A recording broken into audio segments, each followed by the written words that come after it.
वालेकुम। हम आह भी करें तो हो जाते हैं बदनाम, लोग कत्ल कर दे चर्चा नहीं होता। ये बात सच है कि दुनिया के अंदर सच्चे और अच्छे लोग जो माशरे के अंदर बहुत बड़ी तब्दीली लाना चाहते हैं, एक बहुत बड़ी रेवोल्यूशन क्रिएट करना चाहते हैं, या तो वो मारे जाते हैं या फिर उन्हें कैद कर लिया जाता है। पता है क्यों? क्योंकि दुनिया के अंदर जहालत इसी तरीके से आम रहे, बेवकूफ़ों से भरी रहे। ठीक इसी का एक परफेक्ट एग्जाम्पल लेते हैं इस्लामिक प्रीचर्स मुफ्ती सलमान अजहरी साहब, जिन्होंने इंडिया के अंदर इस्लाम के लिए, एजुकेशन के लिए, मुस्लिमों को ख्वाब गफलत से बेदार करने के लिए एक आवाज़ उठाई, ताकि ये सारी की सारी कौम गफलत से, जाहिलाना तौर तरीक़ों से उठकर इस्लाम की तरफ आए। तो फिर उनके साथ में क्या हुआ? इन दी एंड उन्हें भी कैद कर लिया गया। फिर इंडिया के अंदर एक शॉकिंग इंसिडेंट होता है कि एक एंटी हिंदू कहने वाला, जो ना तो पंडित है और ना ही कोई स्कॉलर, नरसिम्हानंद, उसने नबी करीम सल्लल्लाहु अलैहि वसल्लम की शान में गुस्ताखी की, और उस गुस्ताखी का जवाब देने वाला पूरे इंडिया के अंदर कोई नहीं था। देने वाले तो बहुत थे, लेकिन प्रशासन की वजह से और फिर लॉ एंड ऑर्डर की वजह से पीछे हटे हुए थे या फिर चुप थे।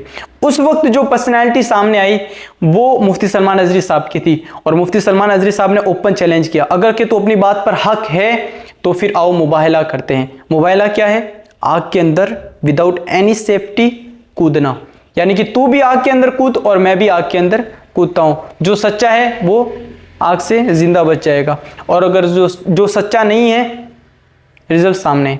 अब इस चैलेंज पे नरसिम्हानंद ना तो आया फील्ड के अंदर और ना ही उसने कोई रिएक्शन किया, और फिर बाद में एक रिकॉर्डिंग करके अपनी सफाई देते हुए ये कहा कि यहाँ पे लॉ एंड ऑर्डर का मसला था और फिर पुलिस हमें नहीं आने देती।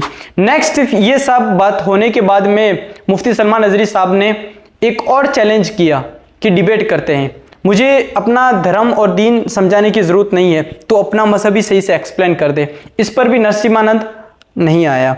सेकंड, अब ये सारी की सारी बातें जब हो चुकी और पूरे इंडिया के मुस्लिम ने एक पावरफुल सक्सेस देखी, तो मुफ्ती सलमान अजहरी साहब गॉट सेलिब्रिटी, और वो एक इंडिया के लिए नहीं बल्कि पूरे वर्ल्ड के लिए एक सेलिब्रिटी बन गए। नरसिम्हानंद के अगेंस्ट इतनी बड़ी सक्सेस देखी तो इंडिया के मुस्लिम शॉक्ड रह गए, और फिर जगह जगह से इस्लामिक इवेंट्स, ऑर्गेनाइजेशंस जितने भी थे, सब ने इनको इनवाइट किया और अपने प्रोग्राम्स के अंदर दीनी तालीम और इस्लामिक एजुकेशन के लिए इनको इनवाइट करने लगे। लेकिन मुफ्ती सलमान अजहरी साहब एक इनकलाब पसंद, एक रेवोल्यूशनरी स्पीकर है, जो माशरे के अंदर, सोसाइटी के अंदर बहुत बड़ा इनकलाब पैदा करना चाहते हैं। तो इस चीज़ को लेकर फिर वो हर जगह जाते थे, जहाँ पर भी जाते थे वहाँ पर एक रेवोल्यूशनरी बात करते थे, और उसी वक्त एक बहुत बड़ा इंसिडेंट होता है और इनकी लाइफ टर्न लेती है। अब यहाँ से वो, उनका एक प्रोग्राम था गुजरात के जूनागढ़ में। जब प्रोग्राम एंड होने आया तो एंड में उन्होंने फ़िलिस्तीन के मुद्दे को लेकर, फ़िलिस्तीन के अंदर जितने भी जुल्म सितम हो रहे थे उनको नज़रों के सामने रखते हुए उन्होंने मैसेज दिया, और फिर एंड में दो शेर कहे कि अभी करबला का आखिरी मैदान बाकी है, फिर उसके बाद में कुत्तों का वक्त आया है, कल हमारा दौर आएगा।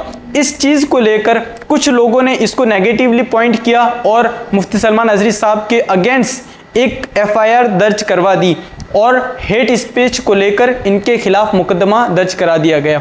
फिर उसके बाद में क्या होना था कि पूरी इंडिया की मीडिया लेकर मौलाना के भड़काऊ भाषण और एक्सेट्रा जितना भी था भड़काऊ भाषण, मौलाना की भड़काऊ भाषण, इसको लेकर इस कदर फैला दिया कि पूरे इंडिया के अंदर इमेज डैमेज करने की कोशिश की गई। लेकिन फिर भी मुफ्ती सलमान अजहरी को इस सारी चीज़ों से फ़र्क नहीं पड़ता। अब जब FIR दर्ज हो चुकी थी तो यहाँ से ATS, anti terrorist squad, Mumbai पहुँचती है, और फिर हजरत के घर पे पहुँच के हजरत को वहाँ से अरेस्ट करके मुंबई के एक घाट कोपर एरिया के अंदर लेके आती है। जैसे ही घाट कोपर पुलिस स्टेशन लेके आती है तो लोगों को और इनके फॉलोअर्स को पता चलता है, तो सिचुएशन आउट ऑफ कंट्रोल होती है, और जब उनको घाट कोपर पे बहुत ज़्यादा भीड़ इकट्ठा हो जाती है। जैसे ही सिचुएशन आउट ऑफ कंट्रोल होती है तो पुलिस के लाख कोशिश के बावजूद भी वो सिचुएशंस कंट्रोल में नहीं आ रही थी। इसके बाद मुफ्ती सलमान अजहरी साहब खुद माइक लेकर सामने आए और अपने फॉलोअर्स और अपने चाहने वालों को मैसेज दिया कि मैं कोई क्रिमिनल नहीं हूँ, जो भी होगा इंशाअल्लाह अच्छा ही होगा। हम भी कोऑपरेट कर रहे हैं और आपको भी कोऑपरेट करना चाहिए, जोश में होश नहीं खोना चाहिए। जब ये मैसेज दिया तो फिर भीड़ धीरे धीरे मुंतशिर हुई और फैलने लगी और फिर जगह मिली। अब वहाँ से पुलिस, गुजरात पुलिस मुफ्ती साहब को गुजरात के जूनागढ़ कोर्ट के अंदर पेश किया गया और वहाँ से इनको सज़ा सुनाई गई, वहाँ से बेल मिल गई। अब आगे एक और FIR दर्ज हुई मोडासा के अंदर इनकी हेट स्पीच को लेकर कि इन्होंने हेट स्पीच दी है। मोडासा ले जाया गया, अब वहाँ से भी इनको कस्टडी के अंदर रखा गया और फिर कुछ दिनों बाद में बेल मिल गई। फिर एक और केस इनके अगेंस्ट रजिस्टर हुआ जो बहुचा कच्छ के अंदर जगह थी, जहाँ पे 8 फरवरी को इन्होंने स्पीच दी थी। केस रजिस्टर हुआ और इनको जेल के अंदर डाल दिया गया। यहाँ से भी बेल मिली और फिर मुफ्ती सलमान नजरी साहब के ऊपर पासा एक्ट लगा दिया गया।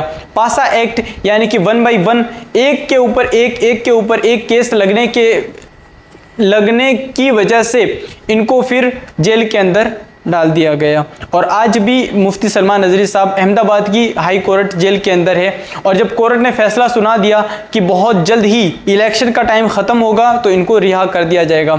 लेकिन देखना ये है कि इन सारी के सारे इवेंट्स और ये जो कुछ भी हुआ एक इस्लामिक स्कॉलर के अगेंस्ट, कि उसके हक बोलने पे एक बहुत बड़ी कम्युनिटी और बहुत बड़ा सोशल मीडिया जो उनकी इमेज डैमेज करने की कोशिश की गई, ना सिर्फ उनकी इमेज डैमेज की बल्कि इस्लाम की इमेज डैमेज की गई और उनको नेगेटिव दिखाया जाने लगा।